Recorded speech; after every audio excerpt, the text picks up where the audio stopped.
بسم اللہ الرحمن الرحیم۔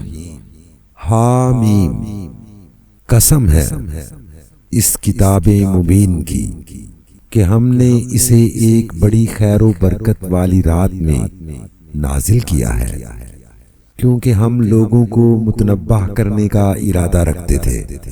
یہ وہ رات تھی جس میں ہر معاملے کا حکیمانہ فیصلہ ہمارے حکم سے صادر کیا جاتا ہے۔ ہم ایک رسول بھیجنے والے تھے تیرے رب کی رحمت کے طور پر، یقیناً وہی سب کچھ سننے اور جاننے والا ہے۔ آسمانوں اور زمین کا رب اور ہر اس چیز کا رب جو آسمانوں اور زمین کے درمیان ہے۔ اگر تم واقعی یقین رکھنے والے ہو، کوئی معبود اس کے سوا نہیں ہے۔ وہی زندگی عطا کرتا ہے اور وہی موت دیتا ہے۔ تمہارا رب اور تمہارے ان اسلاف کا رب جو پہلے گزر چکے ہیں، مگر فی الواقعہ ان لوگوں کو یقین نہیں ہے، بلکہ یہ اپنے شک میں پڑے کھیل رہے ہیں۔ اچھا، انتظار کرو اس دن کا جب آسمان سریح دھواں لیے ہوئے آئے گا اور وہ لوگوں پر چھا جائے گا۔ یہ ہے دردناک سزا۔ اب کہتے ہیں، پروردگار ہم پر سے یہ عذاب ڈال دے، ہم ایمان لاتے ہیں۔ ان کی غفلت کہاں دور ہوتی ہے؟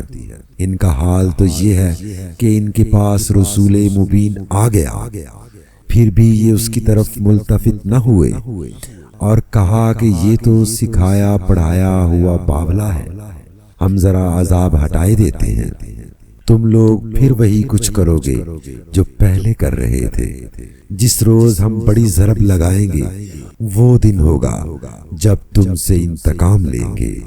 ہم ان سے پہلے فرعون کی قوم کو اس آزمائش میں ڈال چکے ہیں۔ ان کے پاس ایک نہایت شریف رسول آیا اور اس نے کہا، اللہ کے بندوں کو میرے حوالے کرو، میں تمہارے لیے ایک امانت دار رسول ہوں۔ اللہ کے مقابلے میں سرکشی نہ کرو۔ میں تمہارے سامنے اپنی ماموریت کی صریح سند پیش کرتا ہوں، اور میں اپنے رب اور تمہارے رب کی پناہ لے چکا ہوں اس سے کہ تم مجھ پر حملہ آور ہو۔ اگر تم میری بات نہیں مانتے تو مجھ پر ہاتھ ڈالنے سے باز رہو۔ آخر کار اس نے اپنے رب کو پکارا کہ یہ لوگ مجرم ہیں۔ جواب دیا گیا، اچھا تو راتوں رات میرے بندوں کو لے کر چل پڑ، تم لوگوں کا پیچھا کیا جائے گا۔ سمندر کو اس حال پر کھلا چھوڑ دے، یہ سارا لشکر غرق ہونے والا ہے۔ کتنے ہی باغ اور چشمے اور کھیت اور شاندار محل تھے جو چھوڑ گئے، کتنے ہی عیش کے سر و سامان جن میں وہ مزے کر رہے تھے، ان کے پیچھے دھرے کے دھرے رہ گئے۔ یہ ہوا ان کا انجام، اور ہم نے دوسروں کو ان چیزوں کا وارث بنا دیا۔ پھر نہ آسمان ان پر رویا اور نہ زمین، اور ذرا سی مہلت بھی ان کو نہ دی گئی۔ اس طرح بنی اسرائیل کو ہم نے سخت ذلت کے عذاب فرعون سے نجات دی، جو حد سے گزر جانے والوں میں فی الواقعہ بڑے اونچے درجے کا آدمی تھا، اور ان کی حالت جانتے ہوئے ان کو دنیا کی دوسری قوموں پر ترجیح دی، اور انہیں ایسی نشانیاں دکھائیں جن میں صریح آزمائش تھی۔ یہ لوگ کہتے ہیں، ہماری پہلی موت کے سوا اور کچھ نہیں، اس کے بعد ہم دوبارہ اٹھائے جانے والے نہیں ہیں۔ اگر تم سچے ہو تو اٹھا لاؤ ہمارے باپ دادا کو، یہ بہتر ہے، یا تبا کی قوم اور اس سے پہلے کے لوگ، ہم نے ان کو اسی بنا پر تباہ کیا کہ وہ مجرم ہو گئے تھے۔ یہ آسمان و زمین اور ان کے درمیان کی چیزیں ہم نے کچھ کھیل کے طور پر نہیں بنا دی ہیں، ان کو ہم نے برحق پیدا کیا ہے، مگر اکثر لوگ جانتے نہیں ہیں۔ ان سب کے اٹھائے جانے کے لیے طے شدہ وقت فیصلے کا دن ہے، وہ دن جب کوئی عزیز قریب اپنے کسی عزیز قریب کے کچھ بھی کام نہ آئے گا، اور نہ کہیں سے انہیں کوئی مدد پہنچے گی سوائے اس کے کہ اللہ ہی کسی پر رحم کرے، وہ زبردست اور رحیم ہے۔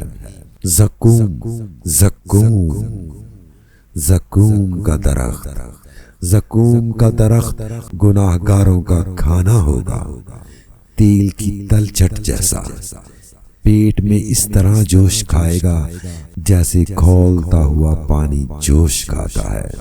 پکڑو اسے اور گھسیٹتے ہوئے لے جاؤ اس کو جہنم کے بیچوں بیچ، اور انڈیل دو اس کے سر پر کھولتے پانی کا عذاب، چکھ اس کا مزہ، بڑا زبردست عزت دار آدمی ہے تو۔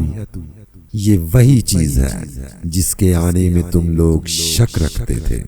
خدا ترس لوگ، خدا ترس، خدا ترس لوگ امن کی جگہ میں ہوں گے، باغوں اور چشموں میں، حریر و زیبا کے لباس پہنے آمنے سامنے بیٹھے ہوں گے، یہ ہوگی ان کی شان۔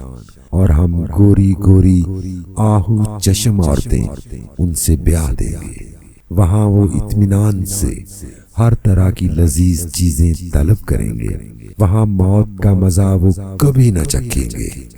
بس دنیا میں جو موت آ چکی سو آ چکی، اور اللہ اپنے فضل سے ان کو جہنم کے عذاب سے بچا دے گا، یہی بڑی کامیابی ہے۔ اے نبی، ہم نے اس کتاب کو تمہاری زبان میں آسان بنا دیا ہے تاکہ یہ لوگ نصیحت حاصل کریں۔ اب تم بھی انتظار کرو، یہ بھی منتظر ہیں۔